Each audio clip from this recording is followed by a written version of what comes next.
Hello everyone, I hope that आपने goodwill वाली video देख ली होगी। Let's solve one question.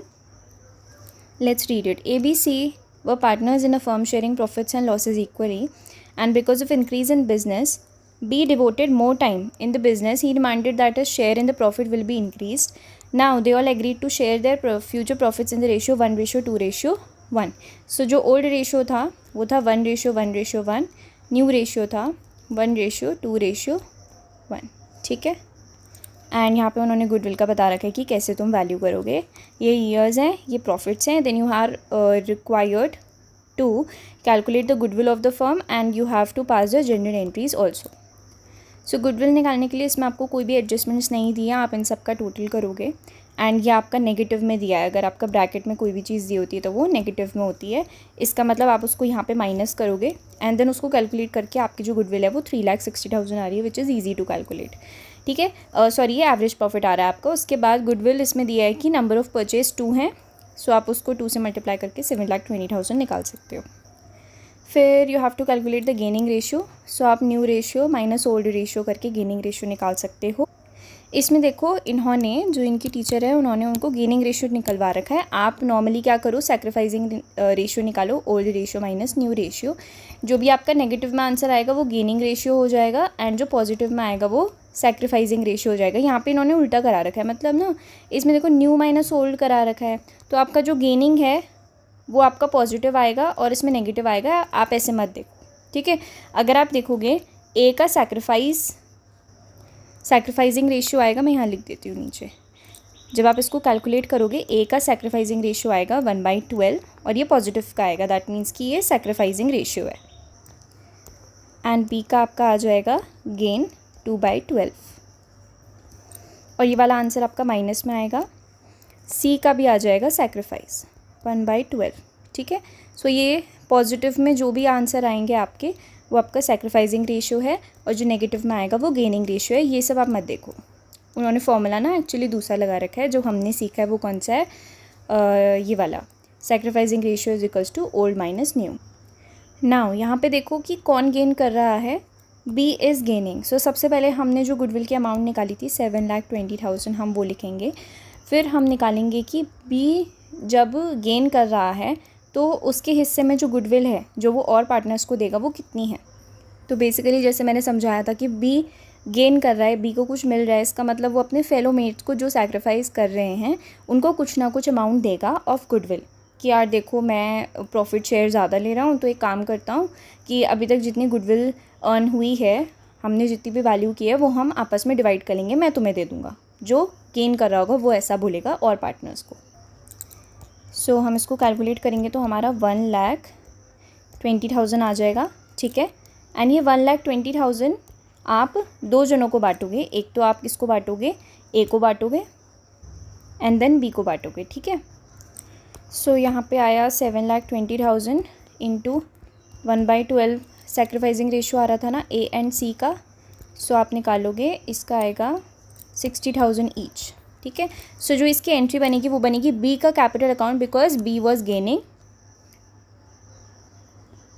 And ये देगा सी कैपिटल अकाउंट को एंड एस कैपिटल अकाउंट को। आई नो दैट थोड़ी राइटिंग अच्छी नहीं बन रही है बिकॉज पेपर और पेन नहीं है ना, फ़ोन में लिखना है, इस वजह से। चलो अब स्टार्ट करते हैं next topic, accounting of reserves, accumulated profits and losses. सबसे पहले मैं तुम्हें बताती हूँ कि ये फॉर एग्जांपल बैलेंस शीट है तुम्हारी। ठीक है। यहाँ पे तो बैलेंस शीट की 2 साइड्स होती हैं। एक होती है लाइबिलिटीज़ वाली साइड और यहाँ पे आपके रिजर्व्स भी आते हैं। ठीक है। कैपिटल आता है, रिजर्व्स आते हैं और यहाँ पे आपकी एसेट्स आती हैं। ठीक है। तो कहने का मतलब ये है कि जो भी तुम्हारी बैलेंस शीट होगी उसकी ये वाली साइड आपके रिजर्व्स दिखाए जाएंगे। इसका मतलब जो रिजर्व्स का अमाउंट होता है वो क्रेडिट होता है। रिजर्व्स ना एक टाइप की हमारी लाइबिलिटी ही है। ठीक है। जैसे फॉर एग्जांपल हमने प्रॉफिट्स को रोक के, प्रॉफिट्स वैसे तो पार्टनर्स का था बट प्रॉफिट्स हमने नहीं बांटा था, तो उसको रोक के हमने उसको एज अ रिज़र्व सेव कर रखा है यहाँ पे। तो वो अभी किसका कहलाया, फर्म का कहलाया या पार्टनर्स का कहलाया। इसलिए जो वो होता है वो हमेशा क्रेडिट रिजर्व्स होते हैं। एक आध रिजर्व ऐसा भी होता है जो डेबिट में होता है, जैसे आपका ना वो होता है एक्यूमुलेटेड लॉसेज होते हैं। ठीक है। सो कुछ तुम्हारे एक्यूमुलेटेड लॉसेस होते हैं, फॉर एग्जांपल कुछ पास्ट टाइम से चलते आ रहे हैं लॉसेस को हम लोग एक्यूमुलेटेड लॉसेस ऐसे ही नाम दे देते हैं, तो वो तुम्हारा डेबिट होता है, ठीक है। अब ये कॉन्सेप्ट क्यों बताया मैंने तुम्हें कि रिजर्व्स क्रेडिट होते हैं, एक्यूमुलेटेड लॉसेस डेबिट होते हैं, बिकॉज जब भी पीएसआर में कोई भी चेंज आता है, ठीक है, जैसे फॉर एग्जांपल पीएसआर में चेंज आया तो क्या होता है कि जो पुराने पार्टनर्स हैं जिन्होंने गुडविल के लिए इतनी ज़्यादा मेहनत करी है उनको गुडविल का कुछ पार्ट मिलता है। वैसे ही रिजर्व्स बनाने के लिए किसने मेहनत करी है, ओल्ड पार्टनर्स ने मेहनत करी है इन देयर ओल्ड रेशियो, ठीक है। तो ये रिजर्व्स को हमें डिवाइड करना पड़ेगा उन्हीं पार्टनर्स को। और एक्यूमुलेटेड लॉसेज हैं, अगर फॉर एग्जांपल एक नया पार्टनर आया, ठीक है, तो उसने बोला जो ओल्ड पार्टनर्स थे उन्होंने बोला देख रिजर्व्स तो हमारे हिस्से का है, तुझे तो नहीं मिलेगा, जो ओल्ड पार्टनर्स है वही डिवाइड कर लेंगे। उसके बाद अब तुम आ गए हो, हम नया रिजर्व्स बनाने की कोशिश करेंगे, तो ये वाला रिजर्व्स हम आपस में बांट लेंगे। एक्यूमुलेटेड लॉसेस में वो जो पार्टनर है जो अभी एडमिट होगा वो क्या बोलेगा, देखो भाई मैं तो अभी अभी आया हूँ, मैंने कोई लॉस नहीं किया है इस कंपनी में, तो मैं लॉस नहीं बांटूंगा, ठीक है। तो जैसे मैंने तुम्हें बताया था एक्यूमुलेटेड लॉसेस तुम्हारे डेबिट होते हैं, ये तुम्हारे ऑलरेडी डेबिट थे, तो इनको डिवाइड करने के लिए आपको क्या करना पड़ेगा, इसका इफेक्ट कैंसिल करना पड़ेगा। डेबिट को ठीक करने के लिए क्या करोगे, उसको क्रेडिट कर दोगे। ऐसे अगर आपके रिजर्व्स हैं, रिजर्व्स आपके क्रेडिट होते हैं, इनको बांटने के लिए आप क्या कर दोगे, जनरल एंट्री में इसको डेबिट कर दोगे। तो ध्यान रखना अगर आप जनरल एंट्री बनाओगे, जैसे गुडविल मैंने तुम्हें बताया था कि जब भी गुडविल को रेज किया जाता है, दिखाया जाता है बुक्स में, तो गुडविल को डेबिट कर देते हैं, because goodwill is are asset. Asset को दिखाने के लिए हम डेबिट कर देंगे, बट जैसे ही हम उसको हटाना चाहते हैं, रिटर्न ऑफ करना चाहते हैं, वैसे ही हम गुडविल को क्रेडिट कर देंगे, बिकॉज हमारी एसेट कम होनी है। ऐसे हमारा रिजर्व जो है वो लाइबिलिटी होता है तो क्रेडिट होता है, ठीक है। अगर लाइबिलिटी हमारी कम हो रही है क्योंकि हम उसको पार्टनर्स के कैपिटल अकाउंट या करेंट अकाउंट में बांट रहे हैं, इस वजह से लाइबिलिटी कम हुई तो इट विल बी डेबिट, ठीक है। ओके, सो जनरल एंट्री देखते हैं। सबसे पहले ना तुम्हें फॉर एग्जांपल बैलेंस शीट दी है, बैलेंस शीट में तुम्हें reserves, different types of reserves होंगे तुम्हारे पास, जैसे WCR IFR। WCR का मतलब होता है workman compensation reserve, workman compensation reserve. और IFR का मतलब होता है इन्वेस्टमेंट फ्लक्चुएशन रिजर्व।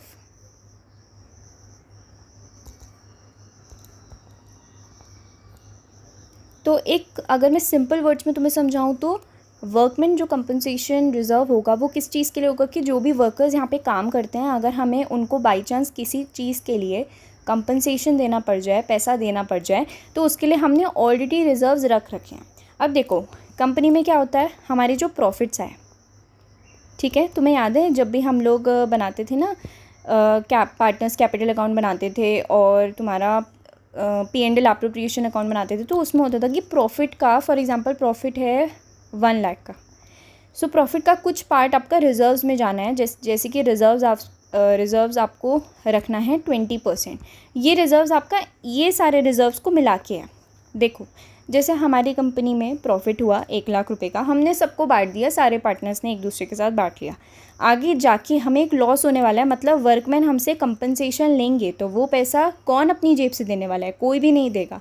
सब क्या बोलेंगे, फर्म की जेब से लो, और फर्म के पास तो पैसे छोड़े ही नहीं हमने। इस वजह से फर्म कहती है कि कुछ रिजर्व्स मेरे पास रख लो भैया, अगर मुझे आगे काम हुआ तो मुझे रिजर्व्स लेने पड़ेंगे, रिजर्व का यूज़ करना पड़ेगा। इस वजह से हमें रिजर्व्स को रखना पड़ता है। Reserve is the liability of the firm, because reserves आपका किसका होता है, पार्टनर्स के कैपिटल अकाउंट में जाना था लेकिन हमने नहीं भेजा, उनको प्रॉफिट नहीं दिया, हमने जो फर्म है उसने अपने पास रखा ताकि आगे फ्यूचर में मदद मिल सके। तो अब हम उसको जब हटा रहे हैं, जब भी कोई भी PSR चेंज होता है तो क्या करते हैं, आपकी ये एंट्रीज़ बनती है। सबसे पहले रिज़र्व अकाउंट को डेबिट कर देंगे, प्रॉफिट अकाउंट को डेबिट कर देंगे। अगर credit side of the balance sheet मतलब लाइबिलिटी साइड में अगर आपका प्रॉफिट दिखा रहा है या फिर एक्यूमुलेटेड प्रॉफिट दिखा रहा है तो आप उसको डेबिट कर दोगे। फिर WCR मतलब वर्कमैन कंपनसेशन रिजर्व अकाउंट को भी डेबिट कर दोगे, IFR को भी डेबिट कर दोगे, ठीक है। और ये सब किसके पास चला जाएगा, पार्टनर्स कैपिटल अकाउंट या फिर करेंट अकाउंट, ठीक है। अगर फ्लक्चुएटिंग है तो पार्टनर्स कैपिटल अकाउंट लिखना, अगर आपका फिक्स बैलेंसेज हैं तो आप करेंट अकाउंट लिखोगे और इनको ओल्ड रेशियो में डिवाइड कर देना। अब आता है फॉर एग्जांपल तुम्हारे उसमें एक्यूमुलेटेड प्रॉफिट्स नहीं है बट एक्यूमुलेटेड लॉसेज हैं। कुछ ऐसे लॉसेज हैं जो आपके चलते हुए आ रहे हैं एंड बैलेंस शीट की एसेट साइड में दिखा रखा है। तो बेसिकली बैलेंस शीट की एसेट साइड में लॉसेस क्यों दिखाते हैं? एक तो चलो ये मान लो कि लॉस हमारा डेबिट होता है, ठीक है, और एसेट साइड हमेशा डेबिट होती है, बट ये वाला कॉन्सेप्ट यूजुअली वर्क नहीं करता। मैं एक और चीज़ बताती हूँ। जैसे हमारे पास ये लॉसेस हैं, प्रॉफिट क्या था?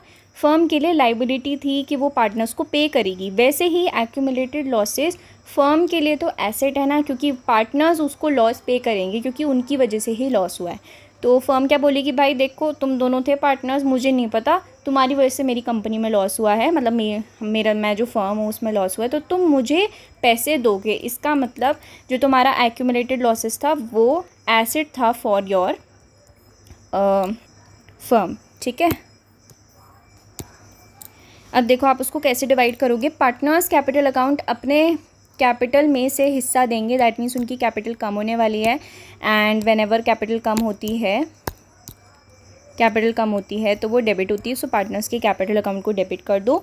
एंड टू P&L अकाउंट अगर डेबिट बैलेंस है तो यहाँ पे आ जाएगा। And deferred revenue expenditure, deferred revenue expenditure का मतलब होता है तुमने एक्सपेंडिचर कर दिया for one time. For example तुमने 10 लाख का एक्सपेंडिचर किया है ऑन एडवर्टीज़मेंट, ठीक है, बट एडवर्टीज़मेंट का जो फ़ायदा है वो हमें अगले 5 सालों तक मिलेगा। इस वजह से हम इस लॉस को डिवाइड कर देते हैं इन 5 ईयर्स। तो हर साल 2 लाख का लॉस हम लोग रिकॉर्ड करते हैं on the basis of deferred revenue expenditure. So ये वाली तुम्हारी एंट्री बन जाएगी फॉर एक्यूमुलेटेड लॉसेस, ठीक है। अब देखो जैसे यहाँ पे आपका प्रॉफिट अकाउंट डेबिट दिया है ना, सो आपका यहाँ पे P&L अकाउंट भी दे सकते हैं, एंड यहाँ पे क्रेडिट लिखा होगा, या फिर अगर वो डेबिट बैलेंस होगा तो डेबिट लिखा होगा। जो चीज़ डेबिट है उसको क्रेडिट करना है, जो चीज़ क्रेडिट है उसको डेबिट करना है, बहुत ध्यान रखना, ठीक है, क्योंकि अभी हम क्या कर रहे हैं, पार्टनर्स कैपिटल अकाउंट में उस चीज़ को डिवाइड कर रहे हैं। Now let's do one question. ABC were partners sharing P&L in the ratio of 5:3:2. They decided to share profits with effect from first chapter in the ratio 2:3:5. So basically जो ABC का share था, old ratio was 5:3। Divyansh जैसी writing बन रही है मेरी इसमें। उसके बाद जो आपका न्यू रेशियो है वो बनेगा 2:3:5। ये लोग आपस में ही डिसाइड करते हैं कि कैसे कौन सा शेयर कैसे बांटना है। So in the date of change in PSR the firm had balances in the general reserve of 1 lakh. It was agreed by the partner that 50,000 out of general reserve will be transferred to workmen compensation account. ठीक है. They have credit balance of P&L account of 75,000 and advertisement suspense account of 1 lakh rupees. So here I am gonna highlight all the important things जो आपका needed होगा. So तुम्हारा जो important है वो है general reserve you are having of 1 lakh rupees. ठीक है. सो ये तुम्हारा क्रेडिट होता है, जो भी रिजर्व्स वगैरह है ना वो क्रेडिट साइड में होते हैं. सो आप उसको कम करने के लिए क्या करोगे, डेबिट करोगे. जब भी आप एंट्रीज़ कर रहे हो ये सोचो कि आपका जो रिज़र्व जो भी अमाउंट आपको दिया वो क्रेडिट है या डेबिट है. So if it is credit then आपको उसको डेबिट करना है. ठीक है, ये चीज़ ध्यान रखना. ये मोस्टली केसेस में लागू होती है, जहाँ जहाँ पे नहीं होगी ना वो मैं आपको समझा दूँगी. देन और क्या इंपॉर्टेंट है इसमें, दे have a credit balance of P&L account of 75,000. तो P&L अकाउंट का क्रेडिट बैलेंस है 75,000. तो ये भी आप देखोगे कि ये क्रेडिट है. एडवर्टीज़मेंट सस्पेंस अकाउंट 1 लाख का. एडवर्टीज़मेंट सस्पेंस अकाउंट तुम्हारा डेबिट होता है, मतलब ये डिफर्ड रेवेन्यू एक्सपेंडिचर ही है, ये ऑलवेज डेबिट होता है. इसका मतलब कि उसका जो बैलेंस होता है वो डेबिट होता है, फर्म के लिए एसेट होती है, तो asset side in the balance sheet में दिखाया जाता है. सो अब तुम यहाँ देखो, इसमें एक और लाइन जो अच्छे से पढ़ने वाली है वो ये है कि it was agreed by the partners that 50,000 of the general reserve will be transfer to workman compensation account. इसका मतलब तुम्हारे पास जो जनरल रिजर्व था उसको तुम डेबिट करोगे कम करने के लिए. देन उसको आप डिवाइड करोगे पार्टनर्स में. अगर ये लाइन नहीं लिखी होती कि 50,000 आपको WCR में देना है तो आप सीधे directly A, B and C में डिवाइड कर देते इसको. सो आप ध्यान रखना, इसको आप शेयर करोगे in the old ratio. So general reserve में से 50,000 तुम्हारा वर्कमैन कंपनसेशन रिजर्व में चला गया, मतलब अभी तक वर्कमैन कंपनसेशन रिजर्व हमने नहीं बनाया था, तो अब हम उसको डिवाइड कर देंगे एक तो 50,000 तुम्हारा यहाँ पे आ जाएगा और जितना रिमेनिंग होगा 50K उसको तुम डिवाइड कर दोगे in the old ratio of old partners, ठीक है। तो 5/10 पहले वाले का आ जाएगा, ठीक है। सो तुम्हारा 25,000 आ गया, 15,000 एंड 10,000, ये तुम्हारी फर्स्ट जनरल एंट्री बन गई।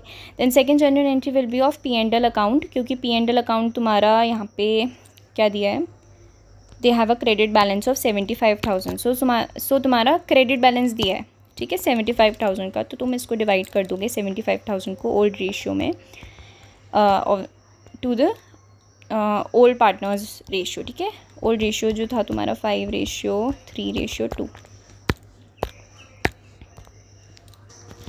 उसके बाद है तुम्हारा advertisement suspense account. Advertisement suspense account तुम्हारा मैंने बताया था कि वो डेबिट होता है, बट उसको कम करने के लिए तुम क्या करोगे, उसको क्रेडिट कर दोगे। सो हमने वाली एंट्री कर दी। उसके बाद है accounting treatment for the WCR। ये तुम्हारा नेक्स्ट टॉपिक है, नेक्स्ट वीडियो में कवर करती हूँ।